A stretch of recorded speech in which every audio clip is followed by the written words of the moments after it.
Hi friends, welcome to Satya and Kishore blogs. నేను చెప్పబోయే recipe ఏమిటంటే బెండకాయ మసాలా కర్రీ. మనం మసాలాకి ఏం పెట్టుకోవాలంటే ఉల్లిపాయ, టమోటా, అల్లం వెల్లుల్లిని ఇలా పేస్ట్లా చేసుకోవాలి. తర్వాత మనం బెండకాయ ముక్కల్ని ఈ సైజులో కోసి పెట్టుకోవాలి.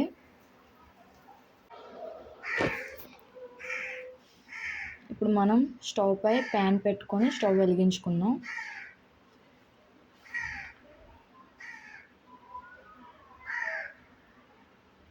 ప్యాన్ బాగా హీట్ అయిన తర్వాత ఆయిల్ వేసుకుందాం.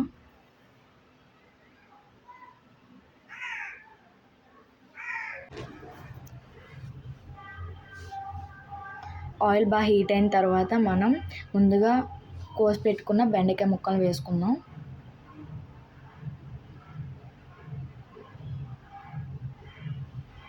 బెండకాయ ముక్కలు బాగా వేయించుకోవాలి.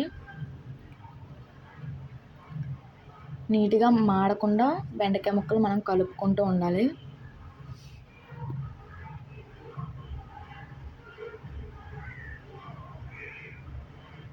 ఇప్పుడు మనం ఉప్పు వేసుకొని బెండకాయ ముక్కలు వేయించుకుందాం.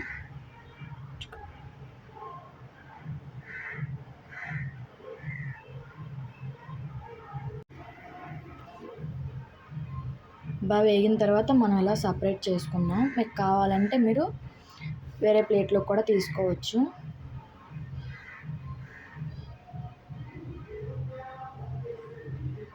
ఇప్పుడు మనం కొంచెం ఆయిల్ వేసుకుందాం. మధ్యలో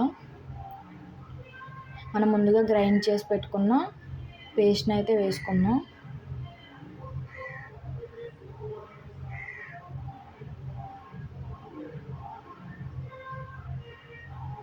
ఈ మసాలా పచ్చివాసన పోయినంత వరకు వేయించుకుంటే మంచి టేస్ట్ అనేది వస్తుంది కర్రీ.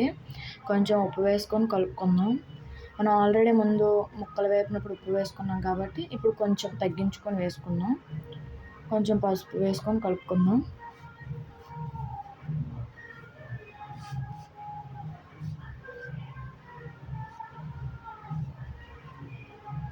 ఇప్పుడైతే పచ్చివాసన పోయిన తర్వాత మనం కారం వేసుకుందాం. మీ రుచికి సరిపడినంత వేసుకోండి.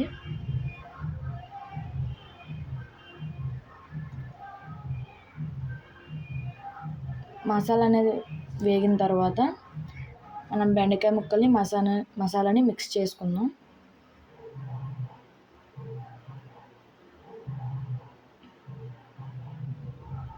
ఈ విధంగా రెండు కలిసినట్టు కలుపుకోవాలి.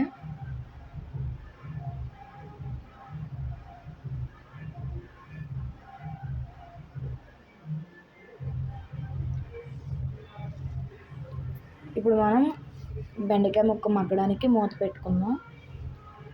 కొంచెం వాటర్ వేసుకుందాం. అంటే బెండకాయ ముక్క ములిగినంత వరకు వాటర్ వేసుకుందాం.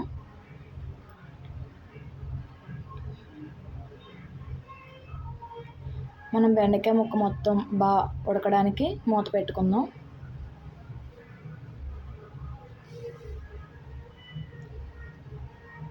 గ్రేవీ చూడండి ఎంత బాగా వచ్చిందో. ఇంతేనండి, టేస్టీగా కర్రీ అయితే రెడీ అయిపోయినట్టే.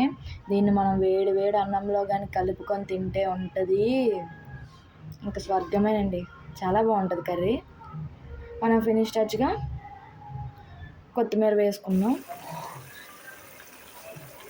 మా వీడియో నచ్చితే లైక్ చేయండి, మా ఛానల్ సబ్స్క్రైబ్ చేసుకోండి. Thank you.